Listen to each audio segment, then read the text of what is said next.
اب اسی طرح اگر ہم جانوروں کو ذبح کرتے ہیں، ٹھیک، اس لیے کہ شریعت نے کچھ جانوروں کی کھانے کی اجازت دی ہے ہم کو، اس لیے کہ اللہ نے جانوروں کو بنایا ہے کسی مقصد کے تحت. ان مقصد میں سے ایک مقصد یہ ہے کہ جو جانور حلال ہے ان جانوروں کو ہم کھا بھی سکتے ہیں. جب ہم کھائیں گے تو ان کو ذبح کریں گے. ذبح سمجھتے ہیں آپ؟ ان کو کاٹیں گے. تو شریعت نے ذبح کرنے کا بھی طریقہ بتا دیا ہے. اب بہت سے لوگ بولیں گے جانور کو مار رہے ہیں اور مارنے کا بھی طریقہ، واہ واہ واہ واہ، مطلب ایک تو ظلم ان پر، مطلب ان کے نزدیک چونکہ مارنا ظلم ہوتا ہے، اور اس کا بھی طریقہ اسلام نے بتایا ہے. اسلام نے اگر کسی چیز کو حلال قرار دیا ہے تو اس حلال چیز کا استعمال کیسا کیا جائے وہ بھی بتا دیا. یہ اس کی بہت بڑی بات ہے، ورنہ دنیا میں تو لوگوں کو معلوم ہی نہیں کیا کیا جائے.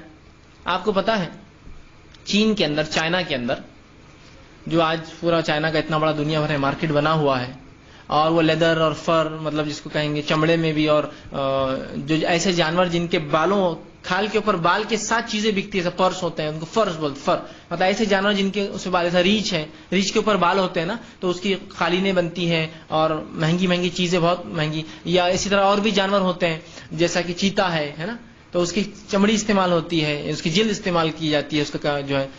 تو شریعت میں سب سے پہلے تو ان چیزوں کا مارنا حلال نہیں ہے. وہ جانور جن کو ہم کھا نہیں سکتے اسلام میں، تو ان کو جو ہے مارنا، ان کی تجارت کرنا بھی حلال نہیں. جیسے کتے، بلی، شیر، چیتے کھا نہیں سکتے تو تجارت بھی حلال نہیں، مار بھی نہیں سکتے آپ نے وہاں. لیکن چونکہ بڑا بزنس ہے ان کا فور کا، وہ پورے دنیا بھر میں مارکیٹنگ کرتے ہیں، بیچتے ہیں. اور یاد رکھیے جو چیز کھانے میں حلال ہے اسی کا چمڑا بھی حلال ہے.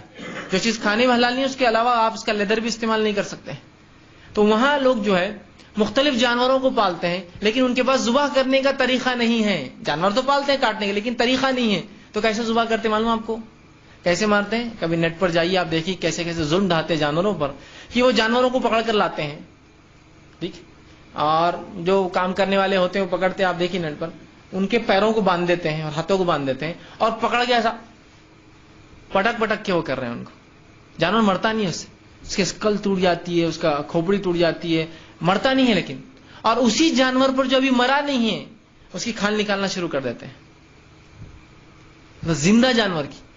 بلکہ وہ ویڈیو جب میں نے دیکھا تو میرے آنکھ پر کانٹے آ گئے. کچھ جانور جو مکمل زندہ ہے لیکن ان کی جلد پوری نکال لی گئی. اب مریں گے وہ 1-1.5 گھنٹہ 2 گھنٹے بعد، لیکن ویسی تکلیف میں. کتے ہیں، بلیاں ہیں، زندے ہیں اور ان کی جلد نکال لی گئی. اسلام نے کہا نہیں، ایک تو وہ حلال نہیں ہے تو ان کو مارا، ان کی جلد بھی استعمال نہیں کرنا چاہیے. اور جو جانور حلال ہے تو ان کو حلال کے لیے ذبح کیسے کیا جائے بہترین طریقہ بتا دیا میرے بھائی. اب آئیے جو جانور حلال ہے اس کو وہ لوگ کیسے کاٹتے، چونکہ ان کا اس کو مذہب دھرم نہیں. کیسے کاٹتے معلوم آپ کو؟ کبھی اگر آپ نے دیکھا چینی لوگوں کو اگر کوئی چیز ذبح کرتے ہوئے، بکرا ہے تو بکرے کو لے کے الٹا کریں گے اور پیٹ کاٹ دیتے اس کا. زندہ ہے وہ، پیٹ کاٹ دی اور شروع آتے نکالنا، دل نکالنا یہ، اور وہ جانور کئی دیر تک زندہ ہوتا ہے. اسلام نے کہا نہیں، مارو بھی تو اچھے طریقے سے مارو، اور صرف حلال جانوروں کو. جو چیز کھانا حرام ہے تو اس کا مارنا بھی حرام ہے. مطلب بے وجہ ان کو کیوں مار رہے ہو، ہے نا؟ نہیں، ہمارے دادا تو بہت بڑے شکاری تھے، کیا مارتے ہو؟ شیر مارتے. کیوں مارتے شیر؟ اس لیے کہ کبھی بندوق ہٹا کے دیکھو، پھر پتا چلے گا شیر کون ہے. بندوق ہے بول کر شیر آپ سے دبا ہوا ہے نا. لڑ سکتے کیا آپ شیر سے؟ ہاں ممکن ہے؟ ممکن نہیں. یاد رکھیے ایک واقعہ مجھے یاد آ گیا. ہاں بس ہوتے بہت سے لوگ تصویریں بناتے ہیں، ٹیپو سلطان شیر کا جبڑا چیر، ہاں مہاراجا سمبھاجی شیر کا جبڑا چیر. میں نے کبھی سوچا شیر کا جبڑا تو بہت دور کی بات ہوتی ہے، وہ بہت طاقتور چیز ہوتی ہے.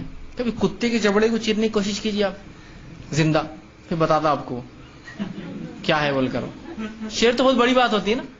ٹھیک، میں کہتا ہوں ایسی تصویریں بھی اینیمل رائٹس کے خلاف، اس لیے کہ آپ کیا ابھارنا چاہ رہے ہیں؟ مارو ان جانوروں کو، پھر آپ ان کے سیفٹی کے لیے کام کریں، اور آپ تصویر تو ایسی بناتے ہیں کہ مطلب اگر آپ شیر دل ہے تو شیروں کو مارو جا کر. درست نہیں ہے. ایک صاحب ایک واقعہ سنانے لگے، ان سے ملاقات ہوئی تو کہا یہ آدمی اس کا پورا ہاتھ رپچر خراب ہوا، دونوں ہاتھ خراب ہوئے. میں نے کہا اس کا ہاتھ کیسے خراب ہو گیا؟ تو بولے سب کتے نے کاٹ لیا. بولے میں نے کتے نے اتنا کیسے کاٹا کہ پورے دونوں ہاتھ خراب کر دیا اس کا؟ ارے بڑا قصہ ہے. بولے ایک دن بولے ٹیپو سلطان دیکھ لی انہوں نے، بولے جب آتا تھا ٹی وی پر ٹیپو سلطان بولے شیر کو چیرتے، بولے بتا دی. انہوں باہر نکلے جوش میں کتا بیٹھا تھا، بولے اس کے منہ میں ہاتھ ڈال دی. کتا جب پلٹا بولے تو پورے ہاتھ ان کے وہ کر دیا. اندازہ لگائے. اور واقعی میں ایک شیر جو ہوتا ہے وہ جب منہ کو بند کرتا ہے تو فی اسکوائر سینٹی میٹر جس کو کہیں گے، مربع کیوب جس کو سینٹی میٹر اسکوائر جو بولیں گے آپ،